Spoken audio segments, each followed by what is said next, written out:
அனைவருக்கும் வணக்கம். இது நீயே ஒலி பாட்காஸ்ட். நான் உங்கள் மெட்ராஸ் மாங்க் அதிஷா. இன்றைக்கி ஜனவரி 27, ஒரு திங்கட்கிழமை.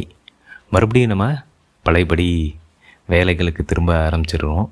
இன்றைக்கி மறுபடியும் அந்த பரபரப்பு மண்டைக்குள்ளே ஏறி இருக்கோம். நேற்று நல்லா ரிலாக்ஸ்டாக ஒரு சண்டே நல்லா எல்லோரும் என்ஜாய் பண்ணியிருப்பீங்க. அதே மாதிரி இன்றைக்கிலேருந்து வேலையும் எல்லோரும் என்ஜாய் பண்ணுங்கள். ரொம்ப ஹாப்பியாக இருங்க, நிறையா ஸ்மைல் பண்ணுங்கள். அது ரொம்ப ரொம்ப முக்கியம். நிறைய ஸ்மைல் பண்ணுங்கள். இப்போ கூட ஒரு வாட்டி ஒரு ஸ்மைல் பண்ணுங்கள், ரொம்ப நல்லாயிருக்கும். ஸ்மைல் பண்ணும்போது நம்ம உடம்பு வந்து ரொம்ப உற்சாகமாகிடும். So always smile. ஒர்க் பிளேஸில் ரொம்ப நல்லா கான்சன்ட்ரேட் பண்ணி எல்லாம் ஒர்க் பண்ணுங்கள். நம்மளோட இந்த பாட்காஸ்ட்டை வந்து ட்ரைவிங்கில் கேட்குறவங்களா இருக்கலாம், குக்கிங் பண்ணும்போது கேட்குறவங்களா இருக்கலாம், இல்லை வாக்கிங் போது கேட்குறவங்களா இருக்கலாம், ட்ராவலில் கேட்குறவங்களா இருக்கலாம். எந்த வேலைக்கு நடுவில் நீங்கள் இதை கேட்டுட்டு இருந்தாலும் அந்த வேலையிலையும் நல்லா கவனமாக இருங்க. நான் பாட்டுக்கு பேசிகிட்டு இருப்பேன். நான் சொன்னதை இன்னும் ஒரு 2 வாட்டி கூட ரிப்பீட் பண்ணுவேன். ஸோ அதனால் நீங்கள் எதையும் மிஸ் பண்ணுறோன்னு ரொம்பலாம் கவனிக்க வேண்டியதில்லை. So just enjoy what ever doing and be happy. இந்த வீக் ஃபுல்லாகவே நல்லா இருப்போம். சரிங்களா? இன்றைக்கி வந்து நம்ம எதை பற்றி பேச போகிறோம் அப்படின்னா, நான் வந்து நேற்றே ஒரு விஷயம் யோசிச்சுட்டு இருந்தேன். ஒரு நண்பர் ஒருத்தர், அவருக்கு வந்து ஒரு 90 கிலோ இருப்பார். ஒரு 2-3 மாதம் முன்னாடி வந்து என்கிட்ட பேசினப்போ அவர் என்ன சொன்னார்னா, ஒரு 60-70 கிலோவுக்கு வரணும், எனக்கு ஒரு ஐடியா கொடுங்க அப்படின்னு. நான் சொன்னேன், முதல்ல இந்த மாதிரி பெரிய டார்கெட்லாம் வைக்காதீங்க.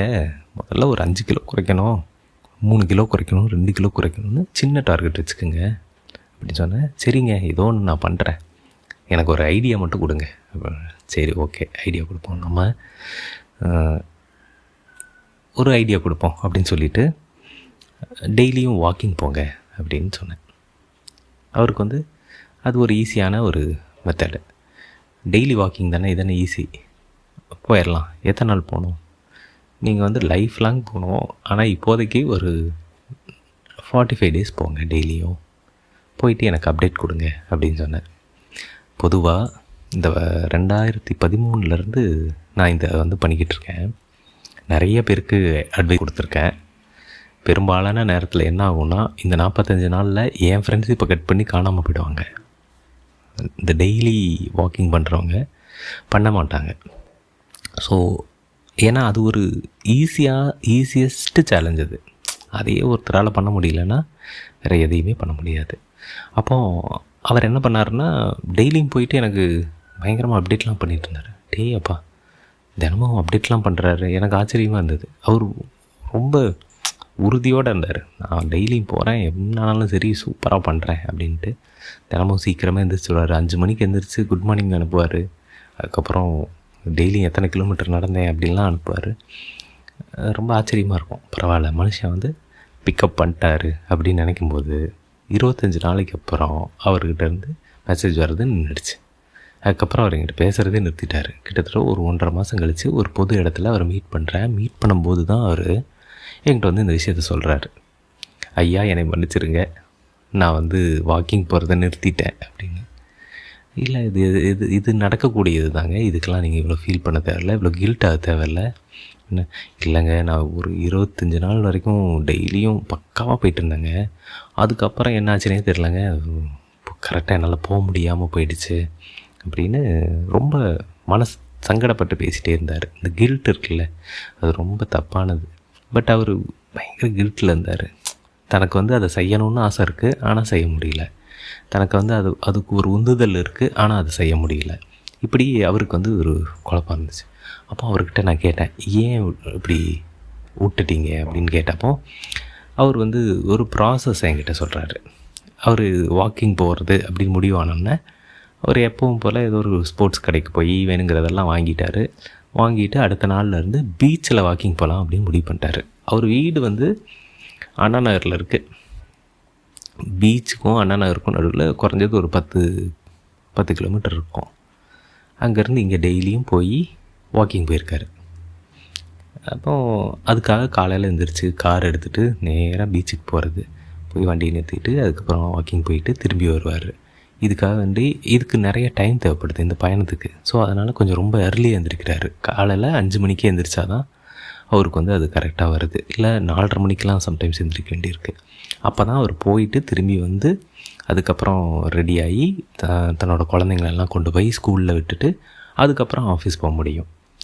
ஸோ பட் என்ன ஆகுதுன்னா, இதனால் அவருக்கு காலையில் ரொம்ப அறிபறியாக ஆகிடுது. ஒன்று, தினமும் ஒரு 20 கிலோமீட்டர் காரில் போயிட்டு காலையில் போயிட்டு வர்றது அப்படிங்கிறது ரொம்ப அதுவே சோர்வடைய வச்சிருது அவரை. அதுக்கப்புறம் போயிட்டு உடனே ஓடி வந்து பசங்களை மறுபடியும் ரெடி பண்ணி கூட்டிகிட்டு போய் ஸ்கூலில் விட்டுட்டு வர்றது அப்படிங்கிறது இன்னும் பெரிய பிரச்சனையாக இருக்குது. இதனால் அவருக்கு வந்து தூக்கம் கெட்டு போயிடுது. தூக்கம் இல்லை, சரியான தூக்கம் இல்லை. காலையில் வந்து ரொம்ப ரிலாக்ஸ்டாக இருக்க முடியல அவரால். இது ரொம்ப இதாக இருக்கு அவருக்கு. அப்போது இந்த விஷயம் இருக்குல்ல, இது ஏதோ ஒரு வகையில் அவரை ரொம்ப டயர்டாக்கிடுச்சு. டெய்லியும் ஒரு விஷயம் பண்ணுறாரு, உற்சாகமாக தான் ஆரம்பித்தார். ஆனால் இந்த ப்ராசஸ் வந்து அவரை ரொம்ப டயர்டாக்கி அவரை தொடர்ச்சியாக அதை பண்ண முடியாமல் பண்ணிடுச்சு. இதில் நம்ம கவனிக்க வேண்டிய விஷயம் என்னென்னா, இந்த ப்ராசஸ் அது எவ்வளோக்கு எவ்வளோ சிம்பிளாக இருக்கோ அவ்வளோக்கு எவ்வளோ நம்ம அதை தொடர்ச்சியாக பண்ண முடியும், லாங்கராக பண்ண முடியும். டயட்டாக இருக்கலாம், யோகா பண்ணுறதா இருக்கலாம், இல்லை ஒரு வாக்கிங் போகிறதா இருக்கலாம், ஒரு நியூ ஹேபிட், ஒரு நல்ல பழக்கத்தை வந்து நம்ம பழகிறதா இருக்கலாம். இது எல்லாத்துக்குமே ஒரு நல்ல சிம்பிளஸ்ட் ப்ராசஸ் நம்மக்கிட்ட இருந்துச்சுன்னா நம்ம வந்து அதை நல்லா பண்ணிட முடியும். இப்போ நம்ம நண்பரோட ப்ராசஸை கவனிச்சிங்கன்னா, அவர் நார்மலாக 5 மணி 4:30 மணிக்கு எழுந்திரிக்கிறவர் இல்லை, அவர் 7:30 மணி வரைக்கும் எழுந்திரிக்கிறார். 7:30 மணிக்கு எழுந்திரிக்கிற ஒரு ஆள். நைட்டு வந்து 11 மணி 12 மணி இல்லாமல் தூங்க மாட்டார். ஸோ ரொம்ப கம்மி, அவரோட தூக்கத்தை வந்து 4 மணி நேரம் 5 மணி நேரமாக குறைச்சிட்டாரு. இதனால் மனசு பயங்கரமாக சோர்வாகுது. ஆஃபீஸ் போனாலும் நிம்மதியாக வேலை பார்க்க முடியல. ஸோ அதனால் அவருக்கு வந்து அது ஒரு பெரிய பிரச்சனையாக மாறுது. ஃபஸ்ட்டு தூக்கமின்மை. அடுத்தது அவர் தேர்ந்தெடுத்த இடம் வாக்கிங் போகிறதுக்கு. அண்ணா நகர்லேயே எவ்வளவோ பார்க் இருக்குது, அதையெல்லாம் விட்டுட்டு ஏன் பீச்சுக்கு போகணும்? 10 கிலோமீட்டர் ட்ராவல் பண்ணி அவர் வீட்டுக்கு பின்னாடியே அண்ணா நகர் டவர் பார்க் இருக்குது, அங்கே வாக்கிங் போகலாம். ஆனால் இவருக்கு வந்து அங்கே போகணுன்னு ஆசை. ஆனால் அது என்ன பண்ணுதுன்னா, இந்த ட்ராவல் டைம் வந்து அதிகமாக்கிடுது. ஸோ இது ஒரு பிரச்சனை. அப்புறம் இவரோட டைமிங், காலையில் இவருக்கு வேறு சில பிரச்சனைகள் இருக்குது, கமிட்மெண்ட்ஸ் இருக்குது. அதுக்கு நடுவில் இதையும் வேறு போட்டு நெருக்கடியாக வச்சுருந்துருக்காரு. ஸோ இந்த டைமிங் ஒரு பிரச்சனையாக இருந்திருக்கு. ஸோ இந்த ப்ராசஸ்ஸே ஒரு மாதிரி உங்களை வந்து தீர்த்து கட்டுற மாதிரியான ஒரு ப்ராசஸ்ஸு. அப்போது அவர் கொடுத்த ஒரே சொல்யூஷன் என்னென்னா, ஐயா நீங்கள் காலையில் 6 மணிக்கு எந்திரிங்க, அரை மணி நேரம் வாக்கிங் போங்க, பக்கத்துலேயே உங்கள் வீட்டு பின்னாடியே ஒரு பார்க் இருக்குது, எந்திரிச்சிங்களா உங்களோட காலை கடமைகள் எல்லாம் முடிச்சுட்டு டக்குன்னு ஷூவை மாட்டிட்டு வெளியே போங்க, பார்க்கில் ஒரு 1/2 hour நடங்க, திரும்பி வந்துடுங்க. இந்த ப்ராசஸ் வந்து ரொம்ப சிம்பிளாக இருக்கும், தேவையில்லாமல் அதை காம்ப்ளிகேட் பண்ணாதீங்க அப்படின்னு சொன்னோன்னே அவர் மறுபடியும் ஸ்டார்ட் பண்ணார். இன்றைக்கு வரைக்கும் டெய்லியும் வாக்கிங் போய்கிட்டு இருக்காரு. அண்டு வாக்கிங் போய் உடனே வெயிட்டெல்லாம் குறைஞ்சிச்சான்லாம் கேட்கக்கூடாது. ஏன்னா அப்படியெல்லாம் உடனே வாக்கிங் போனால் வெயிட்டெல்லாம் குறையாது. நம்ம இதை பற்றி இன்னொரு நாள் பேசுவோம். என்னென்னா, இந்த ப்ராசஸை சிம்பிளாக வச்சுக்கும்போது என்னாகும்னா உங்களுக்கு நல்ல ரிசல்ட்ஸ் அதிகமாக கிடைக்கும். நம்ம பெரும்பாலான நேரத்தில் ப்ராசஸை வந்து போட்டு செஞ்சுருவோன்னு வச்சுக்கோங்க. ப்ராசஸில் தான் நமக்கு கண்டம். நம்ம அந்த ப்ராசஸில் தான் மிஸ் பண்ணுவோம். அது ஆஃபீஸில் இருக்கலாம், நம்ம ரிலேஷன்ஷிப்ஸில் இருக்கலாம், வீட்டில் இருக்கலாம். ஏதோ ஒன்று, ஒரு புது விஷயத்தை, கொஞ்சம் கடினமான விஷயத்தை, நம்மளுடைய பழக்கத்தில் இல்லாத ஒரு புது விஷயத்தை செய்யும்போது அந்த ப்ராசஸை வந்து நம்ம அதிகமாக்கிக்கணும், செட் பண்ணிக்கணும். இப்போ நான் வந்து டெய்லியும் 100 பக்கம் படிக்க போகிறேன் அப்படின்னு நான் முடிவு பண்ணுறேன்னு வச்சுக்கோங்க. அது எப்போ படிக்க போகிறேன், எங்கே படிக்க போகிறேன், இதெல்லாம் எனக்கு தெரியணும். நான் பாட்டுக்கு ஒரு பிளானை போட்டேன்னா அது most of the time it will fail. அப்போ இந்த ப்ராசஸ் சிம்பிள் ப்ராசஸ் இருக்கணும், ஒரு சிம்பிள் பிளான் இருக்கணும். பிளானே சிம்பிளாக இருக்கணும். இந்த ப்ராசஸில் 1 2 3 4ன்னு ஒரு நம்பர் இருக்குல்ல. இப்போ அவர் வாக்கிங் போகிறாருன்னா காலையில் எத்தனை மணிக்கு எந்திரிக்கணும், காலையில் எந்திரிச்சு என்ன பண்ணணும், இங்கேருந்து எங்கே போய் இது பண்ணணும்னு ஒரு பிளான் ஒர்க் பண்ணுறோம்ல, இந்த பிளானையே ரொம்ப சிம்பிளான பிளானாக செட் பண்ணணும். எவ்வளோக்கு எவ்வளோ மினிமலாக, எவ்வளோக்கு எவ்வளோ கம்மியாக அப்படிங்கிறது இருக்குல்ல. இப்போது இந்த பாட்காஸ்ட்டையே நான் வந்து அப்படி தான் செட் பண்ணணும்னு நினச்சேன்.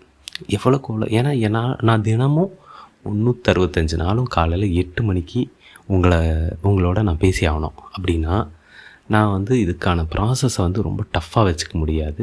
எவ்வளோக்குள்ள சிம்பிளாக வச்சுக்கிறேனோ அவ்வளோக்குள்ள என்னால் தொடர்ச்சியாக இயங்க முடியும். ஸோ இதுதான். இப்போ வந்து நீங்கள் எந்த துறையில் வேணாலும் இருக்கலாம். நான் வந்து ஒரு புதுசாக ஒரு விஷயத்தை கற்றுக்க போகிறேன் அப்படின்னா மேக் இட் சிம்பிள். அந்த விஷயத்தை எப்படி நீங்கள் ஈஸியாக தினமும், இதில் அதுதான் முக்கியம். இந்த தினமும்ன்ற வார்த்தையை மட்டும் நோட் பண்ணிக்கோங்க. தினமும் நம்ம அதை பண்ணக்கூடிய ஒரு சாத்தியம் இருக்கிறதா அதை செட் பண்ணணும். நான் வந்து ஏன்னா உங்களுக்கு டெய்லி ஒரு விஷயத்த கஷ்டப்பட்டு பண்ணவே முடியாது. இது ரொம்ப முக்கியம். என்னென்னா தினமும் நீங்கள் ஒரு விஷயத்த ரொம்ப கஷ்டப்பட்டு நான் பண்ண போகிறேன் அப்படின்னா முடியவே முடியாது. ரொம்ப நாளெலாம் நம்மளால் கஷ்டப்பட்டுட்டே இருக்க முடியாது. ஆரம்பத்தில் கொஞ்சம் அட்ஜஸ்ட் பண்ணிப்போம். ஏன்னா நமக்கு ஒரு டோபமைன் லெவல்லாம் கொஞ்சம் அதிகமாக இருக்கும். புதுசாக ஒன்று கற்றுக்குறோம், புதுசாக ஒன்று செய்கிறோம் அப்படிங்கும்போது.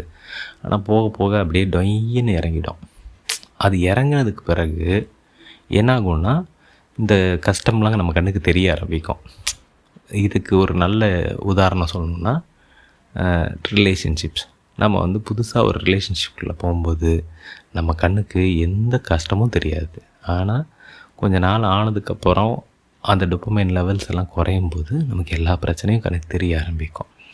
அதை எப்படி ஃபேஸ் பண்ணுறோன்றது தான் அதில் ரொம்ப முக்கியமாக இருக்கும். அப்போது இதில் வந்து இந்த புது பழக்கங்களை உருவாக்குறது, இல்லை பழக்கங்களை குவிட் பண்ணுறது, கெட்ட பழக்கங்களை எல்லாம் குவிட் பண்ணுறது, இந்த மாதிரியான விஷயங்களில் இந்த ப்ராசஸை முடிஞ்ச வரைக்கும் சிம்பிளாக வச்சுக்கோங்க. Simple process will give you bigger results அப்படிங்கிறது தான் ரொம்ப முக்கியம். ஸோ நீங்கள் எது வேணாலும் செய்யலாம். அது வந்து தினமும் காலையில் நேரமாக எழுந்திரிக்கிறது அப்படின்றதா கூட இருக்கலாம். எதை செஞ்சாலும் அதுக்கு ஒரு ப்ராசஸை சிம்பிளாக வச்சுக்கோங்க. அது வந்து உங்களுக்கு நிச்சயமாக நல்ல பலன் கொடுக்கும். நிறைய நல்ல பலன்றதை விட அது உடனே எந்த புது விஷயத்தை தொடங்கினாலும் அது உடனே எந்த பலனையும் கொடுத்துறாது. ரொம்ப காலம் அதை செய்யும்போது தான் அது ஒரு நல்ல பலனை நமக்கு கொடுக்கும். அந்த ரொம்ப காலம் செய்யணுன்னா இந்த சிம்பிள் ப்ராசஸ் ரொம்ப முக்கியம். ஸோ அதை மனசில் வச்சுக்கோங்க. இந்த மண்டே வந்து உங்களுக்கு வந்து ஒரு சூப்பர் மண்டேவாக, ப்ரொடக்டிவான ஒரு மண்டேவாக, இந்த வீக்கே வந்து ஒரு ரொம்ப ப்ரொடக்டிவான ஒரு வீக்காக உங்களுக்கு இருக்கணும்னு நான் விரும்புகிறேன். முடிஞ்ச வரைக்கும் நிறைய ஸ்மைல் பண்ணுங்கள். த மோர் யூ ஸ்மைல், உங்கள் உடம்பும் மனசும் ரொம்ப நல்லாயிருக்கும். So smile always. நாளைக்கு வேறு ஒரு நல்ல டாப்பிக்கோட உங்களை மீட் பண்ணுறேன். அதை பற்றி நிறையா பேசலாம். நீங்களும் உங்களுடைய கருத்துக்களை வந்து எனக்கு பகிர்ந்துக்குங்க. நிறைய விஷயங்கள் சொல்லுங்கள், நானும் கேட்டுக்கிறேன். அந்த விஷயங்களை தெரிஞ்சுக்கணுன்னு நானும் ஆசைப்பட்றேன். புது ஐடியாஸ் இருந்துச்சுன்னா நீங்கள் சொல்லுங்கள், இந்த டாபிக் பற்றி பேசுங்க அப்படின்னு சொல்லுங்கள். ஏன்னா எனக்கு உங்களுடைய கமெண்ட்ஸ் ரொம்ப ரொம்ப முக்கியம். உங்களுடைய கருத்துக்கள் எனக்கு ரொம்ப ரொம்ப முக்கியம். ஏன்னா அதுதான் என்னை மேம்படுத்த உதவும். ப்ளஸ் நம்ம ஐ எம் ஹியர்டு அப்படிங்கிற அந்த ஃபீல் வந்து எனக்கு கிடைக்கும். உங்களோட நான் உரையாடணுன்னு தான் ஆசைப்பட்றேன். ஸோ நிறைய விஷயங்கள் பகிர்ந்துக்கங்க. உங்களுக்கு என்ன திஷா நீங்கள் வந்து காலையில் இப்படி மொக்க போட்டு கொள்கிறீங்களே அப்படின்னா கூட நான் ரொம்ப சந்தோஷமாக அதை கேட்டுக்குவேன். Because I want everyone to talk to me. எனக்கு நீங்களும் பேசுங்க. நானே உங்கள்கிட்ட பேசிகிட்டு இருக்க வேண்டியதில்லை. நீங்களும் என்கிட்ட பேசும்போது இது ஒரு உரையாடலாக மாறும். ஸோ நாளைக்கு வேறு ஒரு நல்ல டாப்பிக்கோடு உங்களை சந்திக்கிறேன். மறுபடியும் நாளை காலை 8 மணிக்கு சந்திப்போம். அதுவரை உங்களிடமிருந்து விடைபெறுவது உங்கள் மெட்ராஸ் மாங்கா திஷா. நன்றி, வணக்கம்.